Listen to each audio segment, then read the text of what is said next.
Good evening. My name is Alex Tuckman, and I'm the Artistic Director of the Bermuda Piano Festival.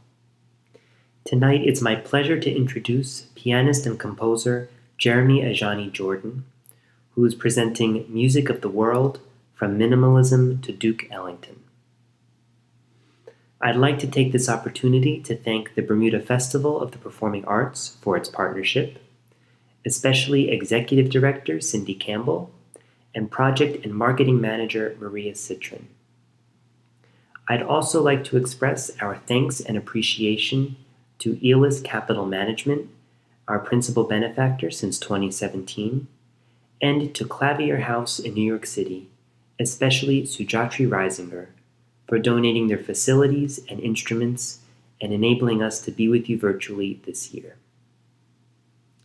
Finally, the Bermuda Piano Festival relies upon the generosity of businesses and individuals for funding. For information on how you can support the festival, as well as details on next week's concert, please visit bermudapianofestival.com. Thank you very much.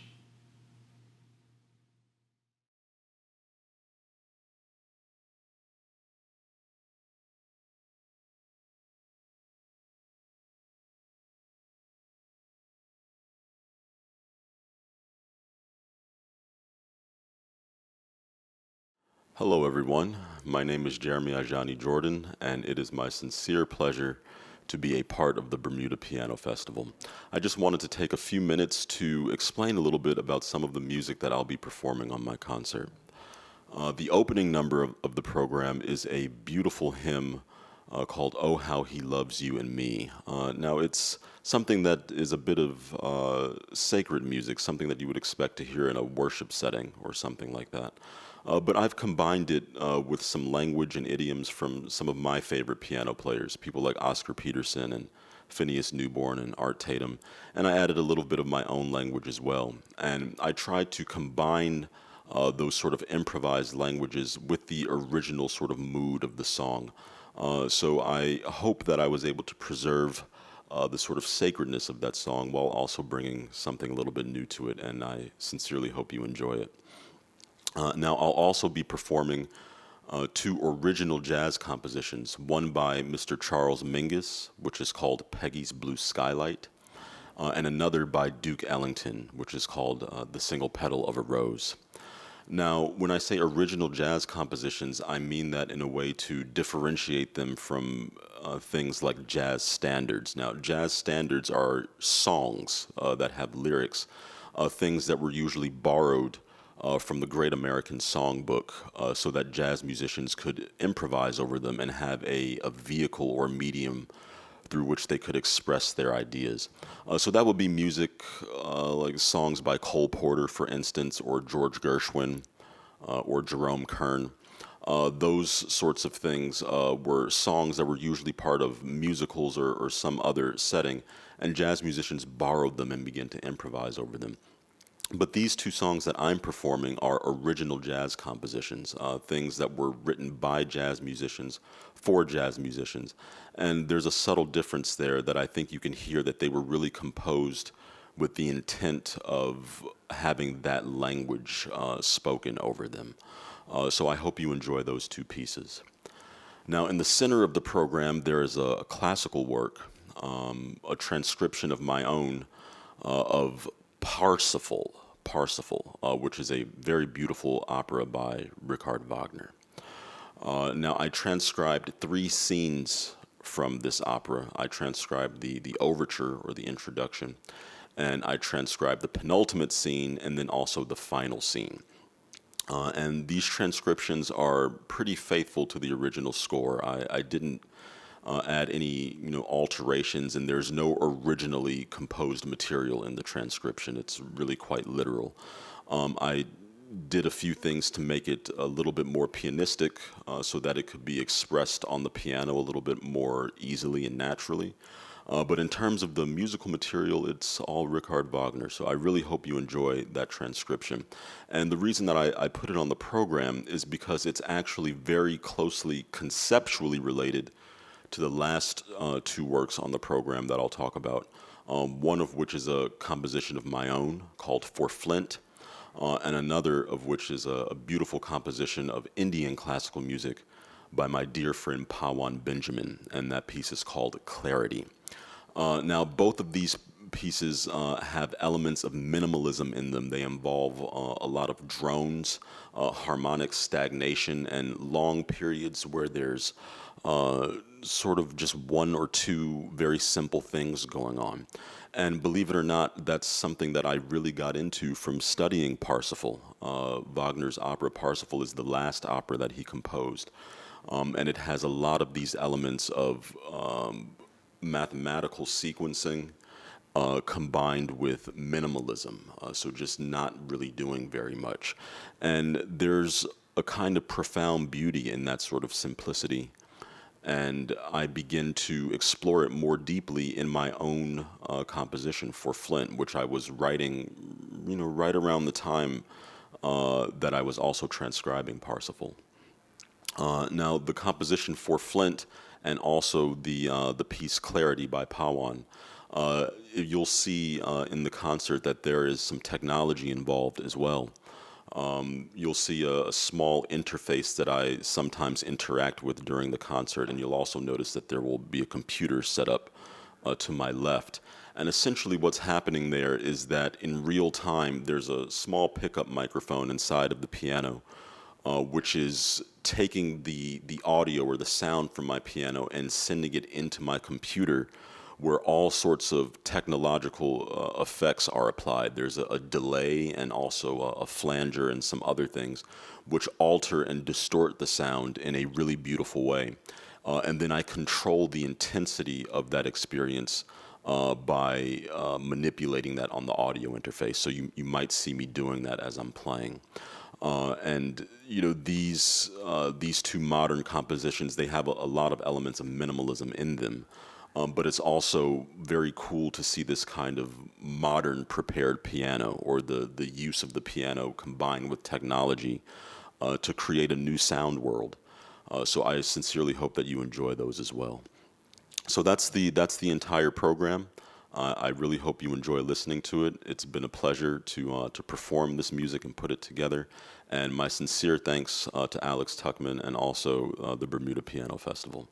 Hope you enjoy it. All best.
Good evening, everyone. Thank you for tuning in. If you just tuned in, or if you've been tuning in for the past hour or so, you just watched Jeremy Ajani Jordan show, Musics of the World, from Minimalism to Duke Ellington. I'd like to say a huge thank you to Jeremy for your time and for such a beautiful concert.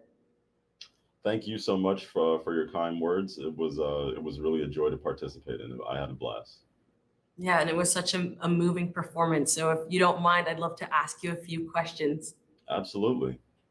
So my first question for you, it centers around performance in a virtual space, and I'm sure you've gotten these questions so many times over the past year. But to play indirectly for an audience poses a new challenge of being able to convey the power of a piece. And you definitely still achieve that over the course of this hour. So kudos to you. Thanks.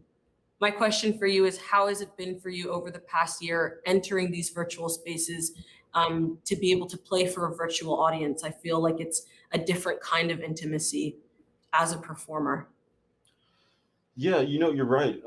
Surprisingly, I'm actually kind of into it. I know like that's like not the response I'm supposed to give, but I actually kind of like it. It's nice in a way. I think for me, what ended up happening, because I've done a lot of virtual performances in addition to this festival, and what's been kind of nice about it is that it helped me to realize that what I was enjoying about it wasn't really the the hall or the room or the presence of an audience. What I really enjoyed about it was just like knowing that someone out there's day is a little better because they heard it. That's really all it comes down to. And so whether that was happening, in a small salon with like 15 or 20 people, or in a huge hall with like, 3 or 4 thousand attendants, uh, or if it was just, through a camera lens, at the end of the day, it's like, the purpose of music is really kind of therapeutic in a way.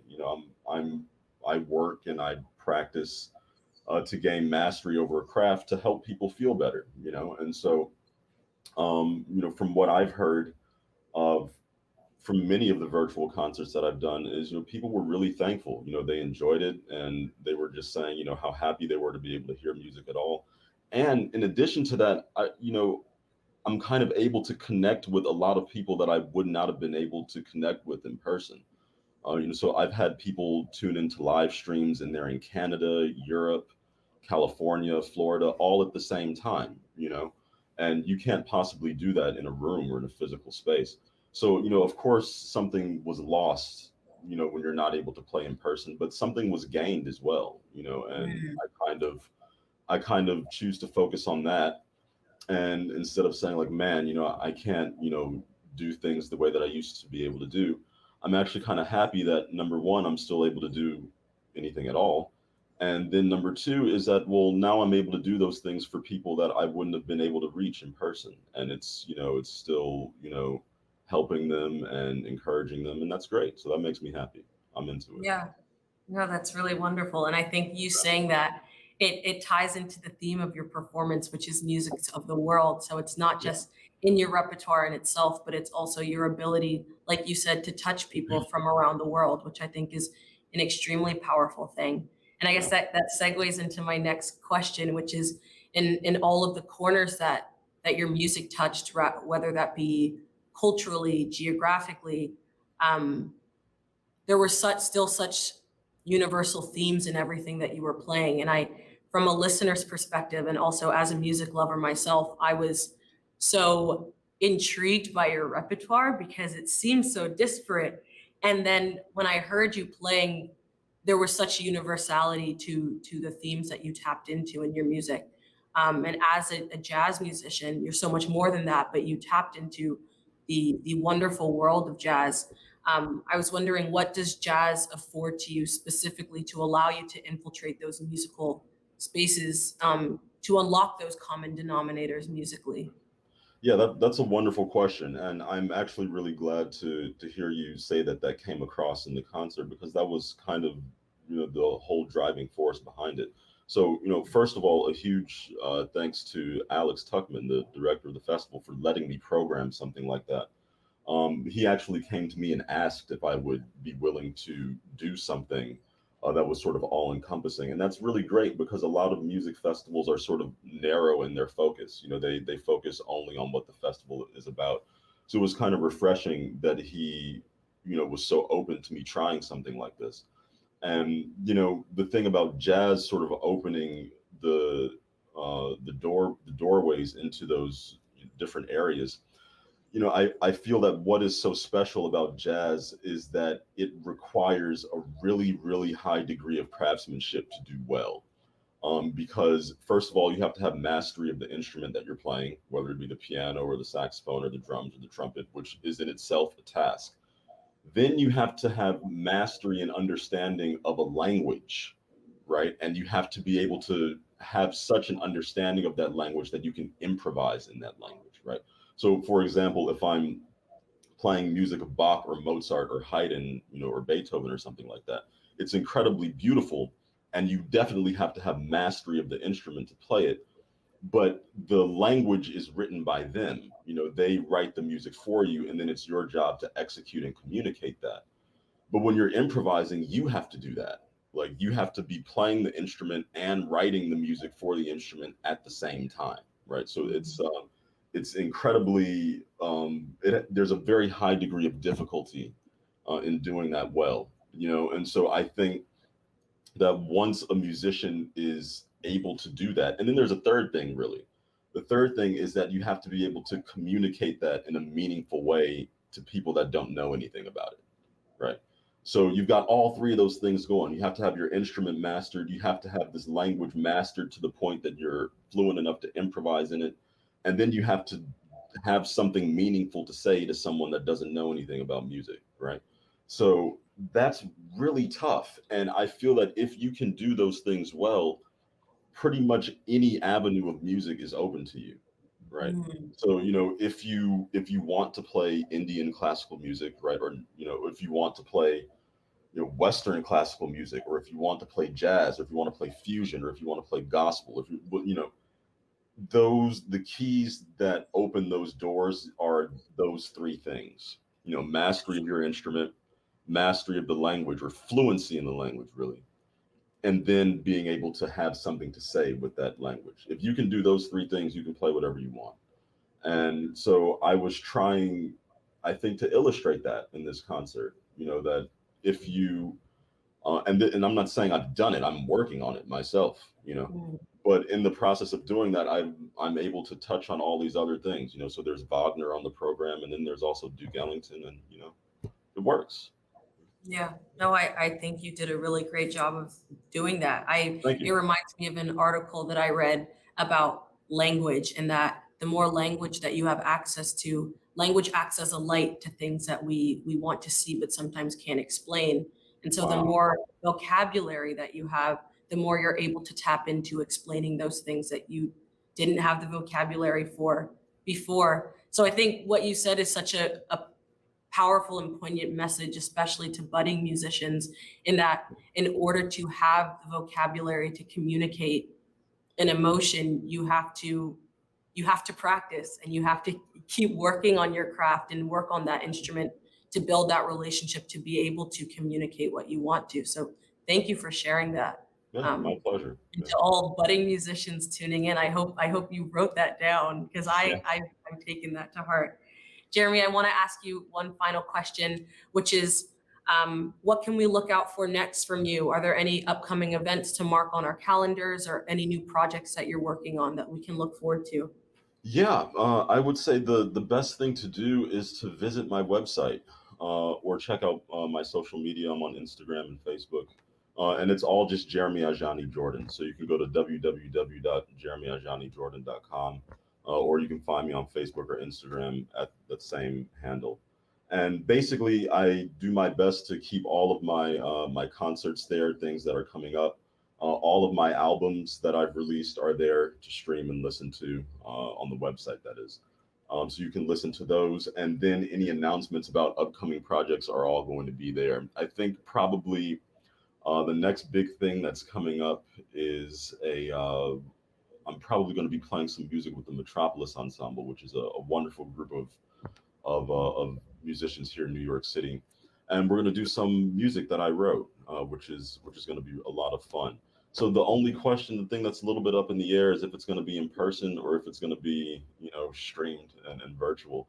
But if it is virtual, like I said, that's kind of the nice thing, that everybody around the world can tune in, which is pretty cool.